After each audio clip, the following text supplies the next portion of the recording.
선생님 검사하러 온 거 아니죠? 어디서 오셨어요? 맞아, 어디서 오셨어요? 진짜 귀신이 보인다고 왔다 갔다 이런 거 하시는 거예요. 예. 네, 귀신 뒤에 있음. 보이잖아요. 안 보이세요? 하면 그때부터 뭐 네.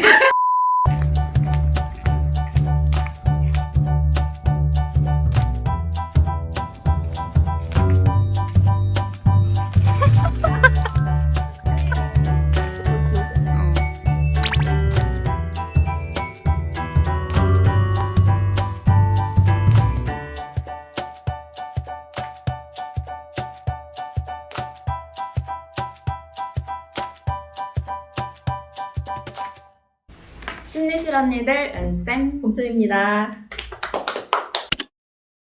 오랜만에 이렇게 만났어요. 오늘은 정신과 이야기를 좀 해보려고 합니다. 특별한 이야기들.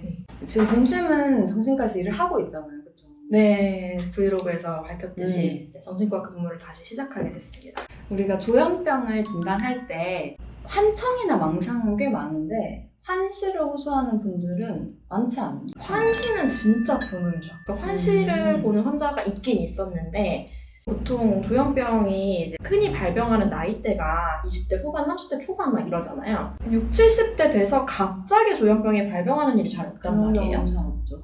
스키조프리니아로 진단이 안 나가고 좀 더 연세가 있으신 경우에는 루이소체 치매 그쵸. 이제 먼저 의심을 한다든지 시신경에 문제가 없는지 맞아. 이걸 진짜 면밀하게 확인을 해야 되고 뇌에 문제가 없는지 오히려 MRI를 찍어봐야 될 수도 있어요. 너무 뚜렷한 환시를 본다면.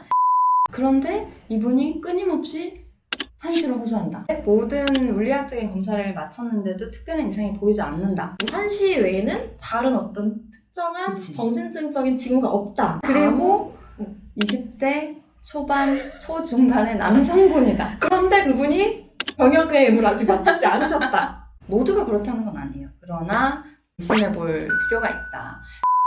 실제로 그 환자 중에 한 분이 귀신이 보인다고 그런 경우 많잖아요. 저는 이제 없다고 생각을 하니까 일단 귀신 보인다고 하면 예 약간 또 이제 귀신 보인다고 하면 제가 항상 물어보는 게 있어요. 여기도 있나요? 네, 귀신 뒤에 있음. 진짜? 지금 거기에 보이잖아요. 안 보이세요? 하면 그때부터 뭐 네. 신내림 같은 게 가족력이잖아요. 스키조프레니아도 가족력이 굉장히 강한 질병이다 보니까 귀신 보는 것도 진짜 스펙트럼으로 조금 여기는 경향이 좀 있어요. 그럴 수 있지. 어떤 환자분들은 요정을 보셨어. 자꾸 요정이 눈앞에 나타난다. 이게 실제인지 아닌지 분간이 어려우신 분. 그런 분도 계셨고. 다리가 없는 사람들이 왔다 갔다 이런 거 하시는 거예요. 뭐 검은 옷 입은 사람들이 휙휙휙 지나다니면서 자기를 감시한다 이런 얘기를 하시는데 그리고 구체적으로 혹시 보셨어요? 어떻게 생겼어요? 뭘 입었나요? 이렇게 물어보시면 그건 몰라요.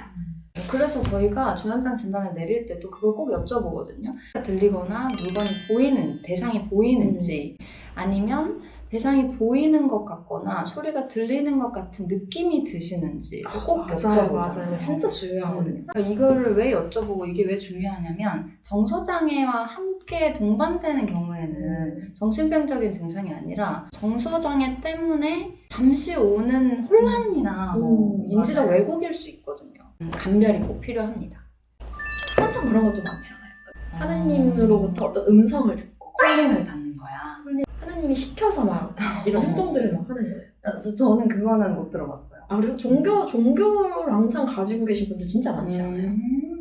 저는 그냥 우울하고 겹친 한정이 많았어서 욕하는 소리, 수근거리고 그러니까 매닉할 때 하고 디프레스드 할 다른 때 것 하고 같아, 확실히. 한창 내용이 다른 것 같고 그래서 꼭 말소리 아니더라도 핸드폰 소리 많잖아요. 맞아요. 그치? 웅웅거리는 소리. 웅웅거리는 소리, 핸드폰 소리. 환청이라 하면은 몇 명의 목소리인가요? 여자였나요? 남자였나요? 아는 목소리인가요? 모르는 목소리인가요? 그냥 머릿속에서 혼자 들리는 생각 같기도 해요. 약간 인사이트가 있으신 분들은 또 그렇게 표현을 하시기도 하고. 망상 이야기를 좀 해볼까요? 정말 많죠. 특히 피해망상 같은 경우에는 간호사분들이나 의료진들을 의심하거나 경계하는 태도가 심하기 때문에 타해나 자해 가능성이 있거든요. 그러니까 심리검사를 들어갔을 때 의심을 하시는 거죠. 선생님 검사하러 온 거 아니죠? 어디서 오셨어요? 맞아, 맞아, 어디서 오셨어요? 진짜 많이 들었어요. 의외로 또 관계망상 많지 그치. 않아요? 저는 그런 경우를 꽤 많이 봤어요. 요즘에 BTS 진짜 인기 맞아. 많잖아요. 비밀 연애 중. 비밀 연애 중이다. 그러니까 인스타나 약간 최근에 SNS가 이제 빠르게 이제 보급화되고 보편화되어 있고 많이 사용을 하시니까 시대 사회문화적인 배경을 따라가잖아요. 맞아. YG나 SM 이런 데서 나를 스카우트하려고 그치. 날 보고 있다. 생각보다 환촉 좀 있지 않아요? 그치. 한쪽 많다. 환촉이 의외로 있어요. 그냥 피부 위에 벌레가 기어다니는 느낌이면 사실 그런 착각 할 수 있잖아요. 근데 피부 밑에 벌레가 기어다니는 느낌? 맞아. 네. 뱃속이 썩은 것 같은 느낌? 그런 것도 있어요. 나를 쓰다듬는 느낌.